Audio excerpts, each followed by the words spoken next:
Hi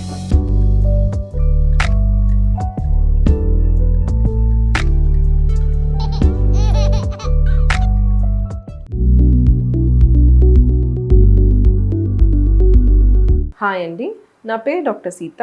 నేను ఒక fertility specialist and గైనకాలజిస్ట్ని, అంటే స్త్రీ వ్యాధి నిపుణురాల్ని. ఈరోజు మనం హెచ్ఎస్జికి ఇంకేమైనా ఆల్టర్నేటివ్స్ ఉన్నాయా, ఇప్పుడు ట్యూబ్స్ చెక్ చేసుకోవాలంటే హెచ్ఎస్జియే చేయించుకోవాలా అనే దాని గురించి మాట్లాడుకుందాం. సో హెచ్ఎస్జి అంటే హిస్టోసాల్పింగోగ్రామ్.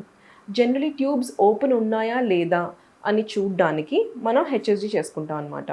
దీంట్లో మనం ఒక డై పుష్ చేసుకొని ఆ డై అనేది ట్యూబ్స్ నుంచి బయటకు వస్తుందా లేదా అనేది మనం ఒకసారి ఎక్స్రే తీసుకొని చూస్తాము. సో ఆ ఎక్స్రేలో ఈ డై అనేది 2 ట్యూబ్స్ నుంచి బయటకు వస్తున్నాయి అంటే ట్యూబ్స్ ఓపెన్ ఉన్నట్టు. అదే ట్యూబ్స్ నుంచి బయటికి రాలేదు, ఎక్కడైనా ఆగిపోయింది అంటే కనుక బ్లాక్ ఉన్నట్టు.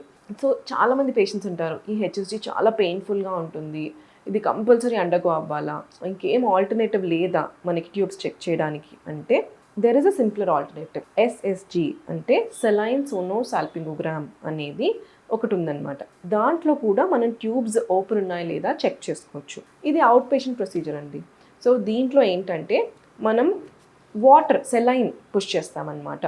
నార్మల్ సెలైన్ తీసుకొని యూట్రస్లోకి వేసి అది ట్యూబ్స్ నుంచి బయటకు వస్తుందా లేదా అనేది స్కాన్ ద్వారా తెలుసుకుంటాము. సో ఈ సెలైన్ పుష్ చేశాక మనకి ట్యూబ్ నుంచి బయటకు వచ్చి అబ్డామిన్లో వాటర్ వచ్చింది అంటే కనుక దెన్ ట్యూబ్స్ ఆర్ ఓపెన్. కానీ ఎస్ఎస్జి వర్సెస్ హెచ్ఎస్జి మాట్లాడుకుంటే HSG is more sensitive and specific అనమాట.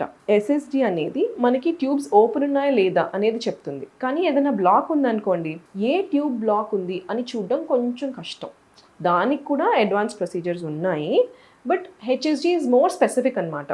ట్యూబ్స్ ఏ ట్యూబ్ బ్లాక్ ఉంది, రైట్ సైడ్ బ్లాక్ ఉందా, లెఫ్ట్ సైడ్ బ్లాక్ ఉందా అనేది క్లియర్గా తెలుస్తుంది. ఎస్ఎస్జిలో ట్యూబ్స్ ఓపెన్ ఉన్నాయా లేదా అనేది తెలుస్తుంది. ఏమైనా ట్యూబ్ బ్లాక్ ఉంటే ఎట్టి సైడ్ ట్యూబ్ బ్లాక్ ఉంది కొంచెం చెప్పడం కష్టం ఉంటుందన్నమాట. సో నన్ను అడిగితే హెచ్ఎస్జి వర్సెస్ ఎస్ఎస్జి చూస్తే హెచ్ఎస్జి కొంచెం ఇంకా బెటర్ అండి, కానీ ఎస్ఎస్జిని కూడా మనం తీసిపడెక్కర్లేదు. దీంట్లో కూడా మంచిగా తెలుస్తుంది and it's a very simpler alternative. సింపుల్గా అయిపోయేది, పెయిన్ కూడా తక్కువ ఉంటుంది అనమాట. సో ఈ వీడియో మీకు ఉపయోగకరమైంది అనుకుంటున్నాను. మీకు ఏ డౌట్స్ ఉన్నా మీరు మమ్మల్ని సంప్రదించవచ్చు.